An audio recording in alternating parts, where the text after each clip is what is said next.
আজকে আমি রান্না করতেছি আখনি বিরিয়ানি। এত সুস্বাদু, এতটা মজাদার, না টেস্ট করলে বোঝাই যেত না। এতটা টেস্টি হয়েছে যে ভাই কি যে বলবো আপনাদেরকে, বলার কোনো ভাষাই নাই। আমি শর্টকাট ভিডিওটা দিয়ে রাখছি, আপনারা অন্তত ট্রাই করে দেখবেন আসলে কতটা যে সুস্বাদু কি আর বলবো। এটা তো আমার সবথেকে ফেভারিট একটা খাবার। আপনারাও ট্রাই করে দেখবেন বাসায়, ঠিক আছে? আমি এখানে অল্প সময়ের ভিতরে শর্টকাটভাবে ভিডিওটা দিয়ে দিলাম, যেহেতু আপনারা অনেকেই শর্টকাটের ভিতরে দেখতে চাইতেছেন কি কি দিয়ে তৈরি করতে হয় আখনি বিরিয়ানি এবং কি উলুশে বিরিয়ানি। এই বিরিয়ানিটা এত টেস্টি, দোকানের থেকেও খুব মজাদার হয় যদি বাসায় রান্না করে। একবার হলেও ট্রাই করে দেখবেন। অবশ্যই আশা করি আপনাদের কষ্ট বিফলে যাবে না, এতটাই টেস্টি।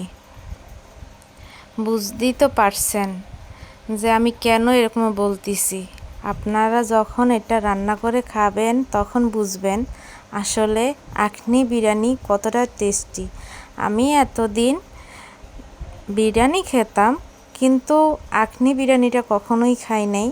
কিন্তু এই ফার্স্ট টাইম আমি রান্না করলাম ঘরে, নিজের ঘরোয়া পদ্ধতিতে কিছুটা উপকরণ দিয়ে, যাতে অল্প স্বল্পর ভিতরে রান্না হয়। আমার বাচ্চাটা যখন বিরিয়ানির জন্য খুব মন করছিল তখন আমি এই বিরিয়ানিটা ট্রাই করলাম। ভেবেছিলাম হয়তো মজা হবে না।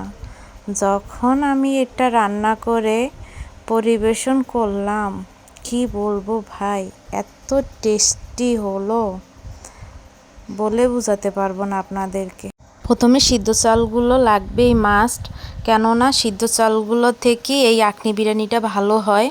সিদ্ধ চালগুলো আগে ভিজিয়ে রাখতে হবে কতক্ষণ, তারপরে আলুগুলো বড় বড় টুকরো করে রান্না করবেন, দেখবেন এত সুন্দর হয়েছে। দেখুন আমার এই রান্নাটা এত লোভনীয়, দেখলে মনে করছে যেন আরেকবার তৈরি করে আবার খাই। অবশ্যই আপনারা বাসায় ট্রাই করে দেখবেন। ধন্যবাদ সবাইকে।